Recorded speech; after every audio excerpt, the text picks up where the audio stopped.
윤석열 대통령이 미국 워싱턴에 도착을 했습니다. 우리 시각으로 내일 새벽 한미일 정상회의, 또 오찬, 공동기자회견까지 방미 일정이 숨가쁘게 이어질 예정입니다. 캠프 데이비드 원칙과 캠프 데이비드 정신, 즉 공동성명이 발표되는데 새로운 한미일 삼각협의체 창설 등이 담깁니다. 현재 동행한 취재기자 연결합니다. 박소정 기자. 네, 미국 워싱턴입니다. 네, 1박 4일 일정이 꽤 빡빡해 보이는데 윤 대통령 도착하자마자 바이든 대통령과 통화했다고요? 그렇습니다. 이곳은 새벽 3시를 향해 가고 있는데요. 윤 대통령은 현지 시각 17일 저녁, 그러니까 우리 시각으로는 오늘 아침 8시쯤에 이곳 워싱턴에 도착을 했습니다.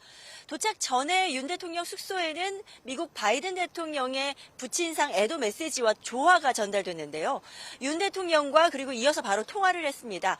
바이든 대통령은 마음이 아프다, 깊은 위로를 드린다고 애도를 했고, 이에 감사하다고 화답한 윤 대통령은 하와이 마우이 산불을 언급하면서 안보동맹이란 재난에도 늘 함께하는 것이라며 한국이 모든 일을 할 마음의 준비가 돼 있다고 말했다고 김은혜 홍보수석이 전했습니다.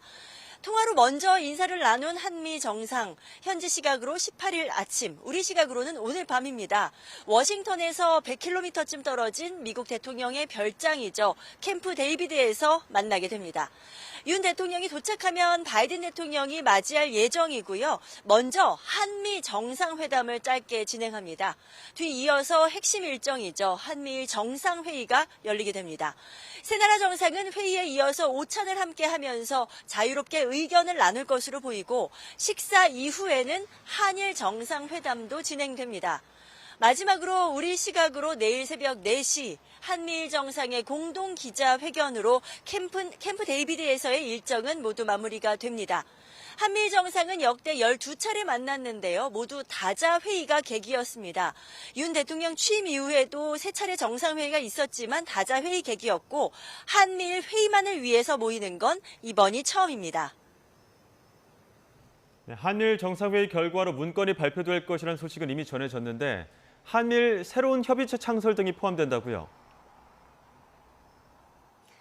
그렇습니다. 한미일 정상은 공동회견에서 캠프 데이비드 원칙과 캠프 데이비드 정신 이 두 가지 문건을 발표할 예정인데 아직 협의 중인 추가 문건도 하나 더 남아 있습니다.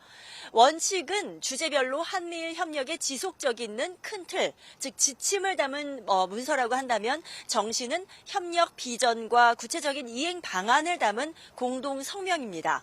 원칙에서는 힘에 의한 현상 변경에 반대한다든지 인도태평양 지역과 전 세계 평화를 위한 협력을 강화한다. 이런 원칙을 천명하게 됩니다. 정신, 즉 공동성명에서는 세 나라의 다양한 협의체 창설이 발표되고요. 세 나라 군사훈련을 정례화한다는 항목도 포함될 것으로 예상됩니다. 한미일 정상회의를 매년 한 차례 추가로 계속 여는 방안이 담길 것이라는 점도 이미 알려졌죠. 김태효 국가안보실 1차장은 이번 정상회의가 세 나라 협력체제를 제도화, 공고화한다는 의미라면서 한반도 영내 공조에서 나아가 인도태평양 지역 전반의 범지역 협력체로 진화할 것이라고 설명을 했습니다. 다만 안보 분야에서는 협력체제일 뿐 나토처럼 군사적 의미의 집단동맹은 아니라고 덧붙였습니다. 한미일의 안보 경제 협력의 역사가 8월 18일 이전과 이후로 나뉠 것이다. 대통령실은 이렇게 한마디로 요약을 했는데요. 과연 어떤 내용, 어떤 모습으로 발표가 될 것인지 지켜봐야겠습니다. 지금까지 미국 워싱턴에서 YTN 박소정입니다.